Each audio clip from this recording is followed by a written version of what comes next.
In a moment no one saw coming, Hollywood legend Sylvester Stallone brought to tears by a letter from Burkina Faso. It began like any ordinary morning in Los Angeles. Sylvester Stallone, legendary actor and cultural icon, was in his home office with his assistant, Michael, sorting through a stack of fan mail. Most letters were familiar: requests for autographs, heartfelt tributes, old posters of Rocky and Rambo. But one envelope stood out. It was brown, slightly crumpled. No return address, no logo, just a handwritten note on the front. To Mr. Sylvester Stallone, your GNT. Michael nearly tossed it aside, assuming it was a prank. But Stallone stopped him. "Wait," he said. "Give me that one." He opened it slowly, carefully. Inside was a single sheet of paper, handwritten, elegant, unexpected. At the bottom a bold signature: Ibrahim Traoré, President of the Transition, Burkina Faso. Stallone stared at the name. Burkina Faso. He hadn't heard it in years. He blinked. Then, without a word, tears welled up in his eyes. Michael watched in stunned silence. "Sly, what is it?" he asked. Stallone didn't respond. He gripped the letter tightly, almost afraid it would vanish. Then, in a quiet, breaking voice, he began to read. "Dear Sylvester, I am not writing to you as a president. I write as a son. A boy who once sat in a broken classroom, sweating under the Burkina Faso sun, watching a grainy black and white TV. That was the first time I saw you. You were running, fighting, falling, getting back up. I didn't understand a word of English. But I understood you. You taught me not to give up. You gave me the courage to fight. Against hunger, against fear, against war. You made me believe I could stand. Today, I stand because once long ago Rocky did too." Stallone stopped reading. Silent tears fell onto the page. "I don't even know this man," he whispered. "But somehow, he knows me." Michael picked up his phone. "We have to verify if this is real." But Stallone raised his hand. "No, not yet. There was more." He read the final lines aloud. "The severed, there are children here who still need heroes. Not the ones on screen, the ones who reach across oceans. If ever your heart allows it, come visit us, even for a moment. Let them see what I once saw. With deep respect, Ibrahim Traoré." Sickened, Michael looked at him. "Are you going to reply?" Stallone shook his head. "No reply," he said quietly. Michael raised an eyebrow. "Then what? I'm going." That evening, Stallone contacted his team. "No press, no media," he insisted. "Just get me there." "Where to?" his assistant asked. He held up the letter. "Burkina Faso." When Stallone's private jet touched down in Ouagadougou, the capital of Burkina Faso, there were no photographers, no red carpet. Just dry heat, dust, and a line of children waving from behind an airport fence. This wasn't Hollywood. A quiet escort awaited him, 2 black SUVs with a small Burkina Faso flag taped to the windshield. A soft-spoken official stepped forward. "President Traoré isn't here yet," he said. "But he asked us to take you somewhere first." "Where?" Stallone asked. The man smiled. "To the place where your story began." They drove through winding roads, past open-air markets, rusted playgrounds, and weathered homes. Finally, they arrived. A small clay and tin school, faded paint, cracked windows, a hand-painted sign, Col d'Espoir, School of Hope. The guide whispered, "This is where he first saw you." "This is the room," the guide said softly. "It was here that the president first saw Rocky, over 20 years ago." Sylvester Stallone stood frozen. He hadn't even met President Traoré yet, but his heart was already breaking. The school was nearly silent. A few teachers lingered, sweeping floors. Children played in the distance, their laughter faint in the heat. The guide led Stallone through a narrow corridor. The walls were lined with peeling posters, chalk drawings, and fading memories. They reached a small room. No door, just a dim, dusty space. It smelled of rust and time. In the center sat a broken metal projector. A white sheet still hung from the wall, sagging slightly. "They used this," the guide whispered. "This is where they played the film." Stallone stepped inside. No seats, no popcorn, no Dolby sound, just concrete, heat, and hope. He imagined a young Ibrahim Traoré sitting on the floor, eyes locked on the flickering image of Rocky Balboa, watching him fall, rise, and fight. There was no English, no subtitles, but there was understanding. Then, a barefoot boy wandered into the room, curious, wide-eyed. He looked up at Stallone and whispered, "Setua Rocky." Stallone knelt, gently placed a hand on the boy's shoulder, and smiled. "No," he said, "but I'm here because of you." Golden sunlight spilled through the window. In that quiet, dust-filled room, The past and present reached out and touched hands. That evening, Stallone sat in silence at the guest house provided for him. The letter from President Traoré lay open on his lap. He read it again and again.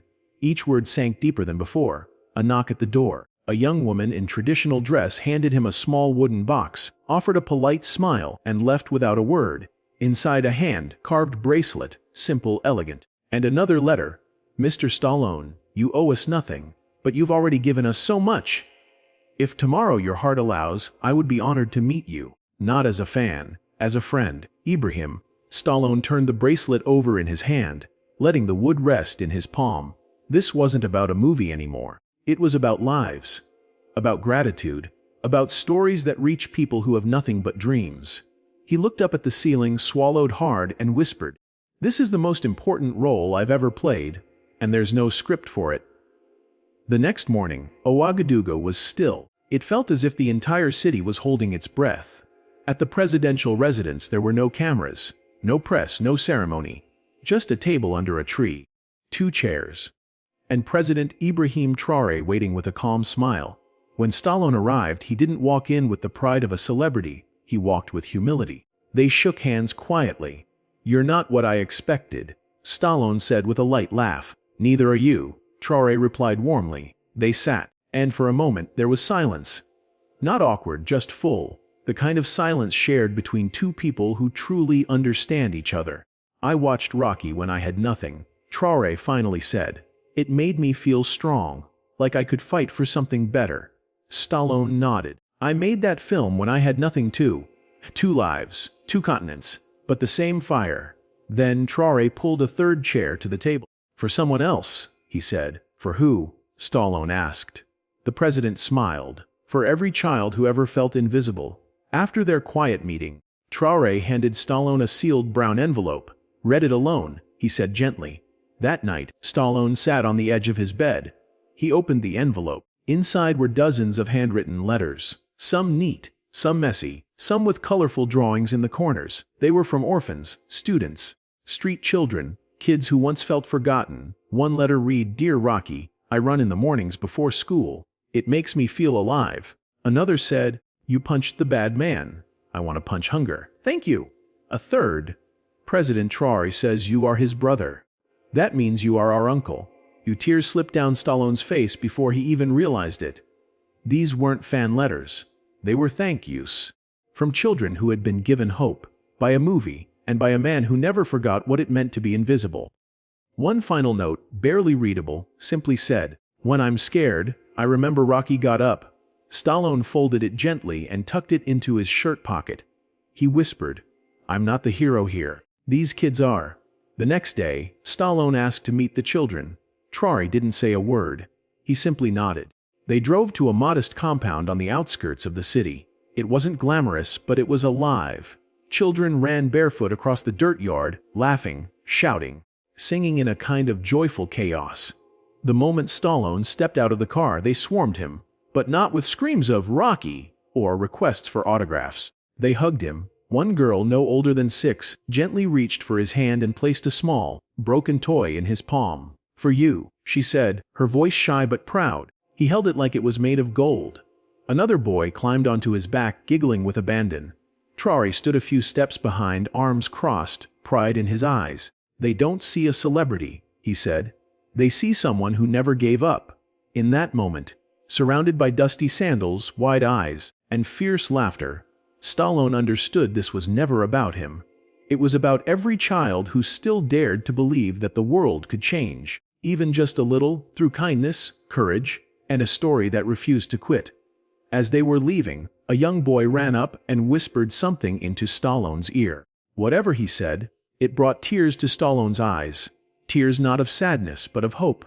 Back at the guest house that night, Stallone couldn't sleep. He lay in bed, staring at the ceiling, the children's faces flashing through his mind, bright with joy, heavy with history. His phone buzzed. A message from his assistant in Los Angeles. "TMZ says you're filming again. The press is asking where you are. Should we correct it?"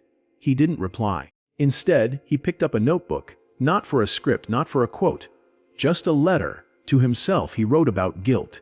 About how many years he'd lived in luxury. Blind to what real survival looked like, he wrote about President Traoré's quiet strength, how one man had done more for his people with almost nothing than Hollywood had with billions. He wrote, "I came here thinking I was famous. Now I'm just learning what it means to be human." When he finished, he folded the letter and placed it on the nightstand. Then, without a word, he knelt beside the bed. He didn't pray for himself, not for his legacy, not for his career. He prayed for the children, those still running barefoot through the dust, their dreams somehow unbroken. The next morning, President Traoré invited Stallone to a small gathering beneath a wide baobab tree. Only a few people were there, some teachers, a nurse, and 4 orphans recently welcomed into a new care program. No journalists, no speeches, just people. Traoré stood holding a simple wooden box. He looked at the children, then at Stallone. "This man gave me courage when I was a boy," he said. "Today, I want to give something back, not just to him, but to every child in Burkina Faso." He opened the box. Inside were architectural drawings and blueprints for a film and storytelling academy to be built near the very school where he had first seen Rocky. Stallone's eyes widened. "It won't be fancy," Traoré said, smiling, "but it will be ours. A place where our children can tell their stories and believe they matter." One of the girls clapped with joy. Stallone stood, visibly moved. I don't know what to say," he murmured. "Say nothing," Traoré replied. "Just promise you'll help us build it." Stallone placed a hand over his heart. "With everything I've got." And just like that, a new chapter in both their lives quietly began. Later that afternoon, Traoré took Stallone on one last unannounced visit. They arrived at a simple, freshly painted building. A sign out front read Maison d'Arrêt House of Resilience. It was a trauma center. Inside, soft music played. The walls were covered in colorful murals. Animals, warriors, smiling children, scenes of joy reclaimed from sorrow. "This is where we help the children who've lost their families," Traoré said quietly. "To war, to sickness, to poverty." A nurse welcomed them into a quiet room. 10 children sat in a circle, gently sharing stories with one another. Some were whispering, some crying, some laughing, all healing. Stallone stood in the doorway, silent, reverent, because in that moment there was nothing to say, only to witness. A boy, no older than 7, spoke softly. "When my village was attacked, I hid for 2 days. I thought I was going to die." Another child reached out and took his hand. "But you didn't," he whispered. "You're a fighter, like Rocky." Stallone's throat tightened. He looked to the nurse, who simply nodded. "They know who you are." Traoré stood nearby, eyes full of quiet pride. "Your story reached places even you never imagined." Just then, a little girl ran up, holding a crayon drawing Stallone with boxing gloves and wings. "I drew you as a protector," she said. Stallone dropped to one knee, his eyes brimming. "I think you're the real protector," he whispered, pulling her into a hug.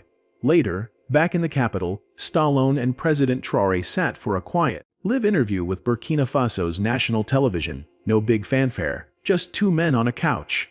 The host smiled warmly. "What brought you here, Stallone?" Stallone took a breath. "A letter," he said, "and something bigger than fame." He reached into his coat pocket and pulled out the crayon drawing, the one with the angel wings. He held it up. "I came to visit a president," he said, his voice trembling. "But I found a family." He paused, trying to hold it together. "I've been in movies for over 40 years. I've won awards.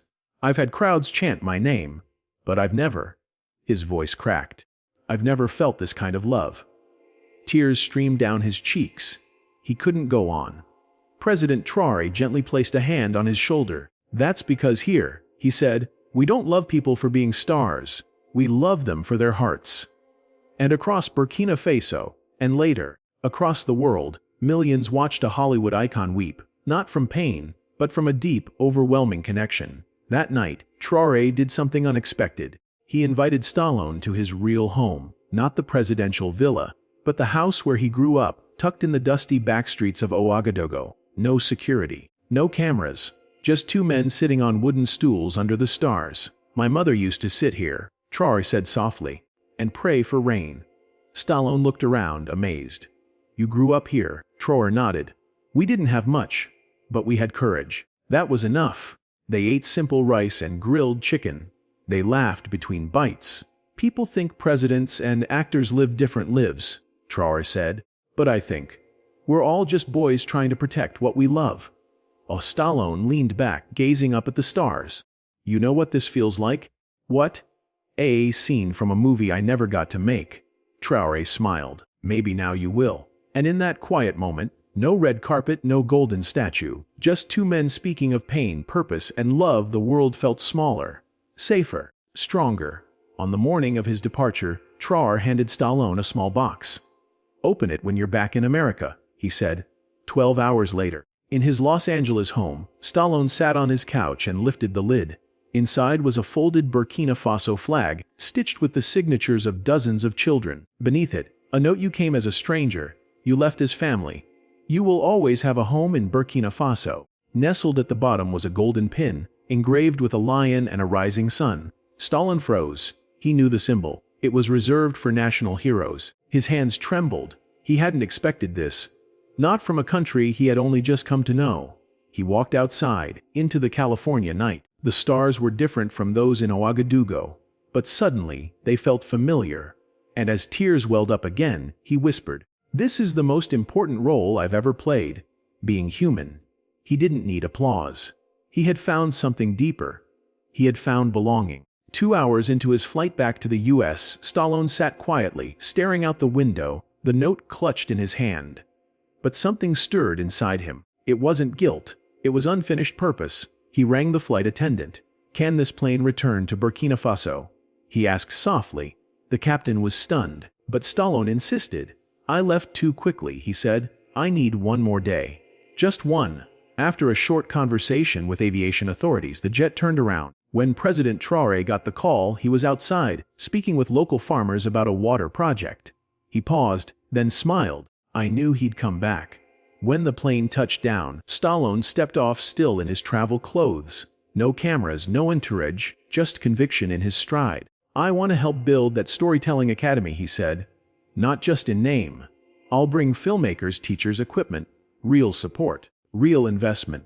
Traoré placed a steady hand on his shoulder and whispered, "You didn't just return to Burkina Faso. You returned to yourself." And for the first time in years, Stallone felt completely alive. The next morning, Traoré arranged a small ceremony, not for press, not for politics, but for the children. But word had spread. People live streamed from rooftops. Journalists watched from a distance. Social media lit up like a storm. And there, on a wooden stage surrounded by barefoot children, stood Sylvester Stallone. President Traoré introduced him softly once. "He taught us to fight through a screen. Today, he teaches us to believe, face to face." Stallone stepped forward. "I've played heroes," he said. "I've trained. I've bled for movies. But I never felt the weight of real purpose until now." He held up one of the children's drawings. The one with boxing gloves and angel wings. "I came here because of a letter. Just a simple letter. And in it, the president wrote a line I'll never forget. 'Mr. Stallone, we don't need your fame. We need your faith in us.'" He looked out at the children. "And now I give it to you. All of it." Children wept. Mothers clapped. Even soldiers wiped their eyes. And the world watched a man surrender pride for something far greater: humanity. Weeks later, back in Los Angeles, Stallone did something unexpected. He published the full letter from President Traoré. It read, "Dear Sylvester, I was once a child in a war-torn village, scared and forgotten. One day, I watched a dusty copy of Rocky. You were bruised, bloodied, but you got up. You reminded me to fight. I became a soldier, then a leader, not because I was fearless, but because I had hope. That hope came from you. Today, I ask not for charity, but for solidarity. Come meet the children who still carry that same fight. Come see that your purpose is still unfolding." The post went viral. Over 300 million views in just 48 hours. World leaders responded. UNICEF pledged funding.